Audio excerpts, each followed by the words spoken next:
Hi, I'm Stephanie Dreyer with VeegMama.com, where I encourage my readers to live their best life every day through food wellness and personal fulfillment. Today, I am talking about my top 3 strategies for getting my kids to eat their vegetables, which, if you are like me and have children, I've got 3, that can be one of my biggest challenges at mealtime. Even as a vegan mom, you'd think I'd have the poster children for children who eat all their vegetables in front of them. Not so much the case. I still have the same issues that every parent has in trying to get their kid to try new things, especially when it comes to vegetables. So, the first and foremost thing that I try to keep in mind when I'm trying to get my children to eat anything new or try new foods, whether it's a vegetable or anything at all that's different from what they're used to, is to keep it fun. I really hate being a nag, especially when it comes to food, because it's one of my favorite things. So I want to keep it fun. So each of these strategies tries to keep that in mind. And the first one that I'm going to tell you about is to keep it interactive. The most fun can come out of making it a family fun occasion when you're cooking.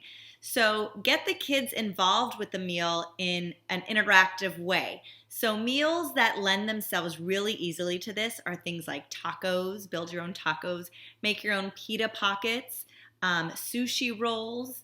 Those are all types of things, noodle bowls, and I have a list after you watch this video.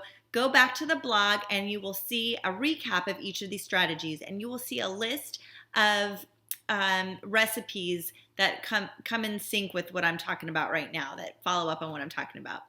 But with these types of meals, the kids really get to play with their food, if you will, just like we get to play with our food too, because you get to put it together and it's not just sitting at a table and the food being served to you. It gets the kids fun and excited about making their own plate. And it's a fun way to set up the dinner table too. Like with the pita pockets, for example, I might grill up some tofu with some Greek seasoning and chop that up and put that in a bowl along with a bunch of different other toppings like olives and cucumber and some sun-dried tomatoes and all sorts of different things, tahini sauce, things that are different and, just fun to play around with. So you can do that, like I said, with tacos, with your sushi roll-ups. Any of those things lend themselves to that. The second strategy that I have for you is to get the kids involved in the cooking. And my kids actually really do love to be in the kitchen. And I think most kids do. So I don't think this is a hard one. It's kind of like a playtime built in for them. And I find that when they feel like they're part of the process, they're more willing to try it. If I have them chop up zucchini or a vegetable that maybe they're not so sure about, they might be more willing to try it because they know they had a part in putting the meal together. Some ideas for jobs that are great for kids in the kitchen are chopping vegetables, whisking salad dressing, and making sauces. Also measuring ingredients. Those are all really good ways to get the kids involved with cooking the meal with you. And then third, my last strategy that I have for you that works really well for me is my pick 2 rule. So what I do is I love to eat a variety of vegetables. So my kids can pretty much count on there's going to be something new at the dinner table a few times a week when it comes to vegetables.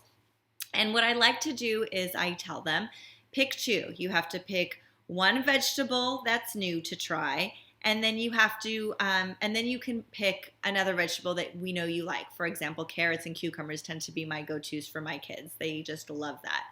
So this gives them an opportunity for you to get them to try something new, but also, as a rule that they have to, in order to get the vegetable that they like, they have to try something new. And, I'm really a big fan of I go by their age and have them eat something that is the same age, eat the number of vegetables that's the same age as them. So whether it's a combination of the new and the vegetables they like, I'm cool with that as long as they eat at least one of the vegetables that is new. So whether it's one green bean, one broccoli floret, one Brussels sprout, they have to try at least one, and then they have to eat the rest. They can choose to eat the rest of something that they do like. So those are my 3 strategies for you. I hope they help you to get your kids to eat their vegetables in a fun and playful way. They really work for me, and I hope they work for you. Go ahead and read down at the blog for a recap of these strategies and tips, as well as some of the recipes that I mentioned at the beginning. Thanks for watching. Have a great day.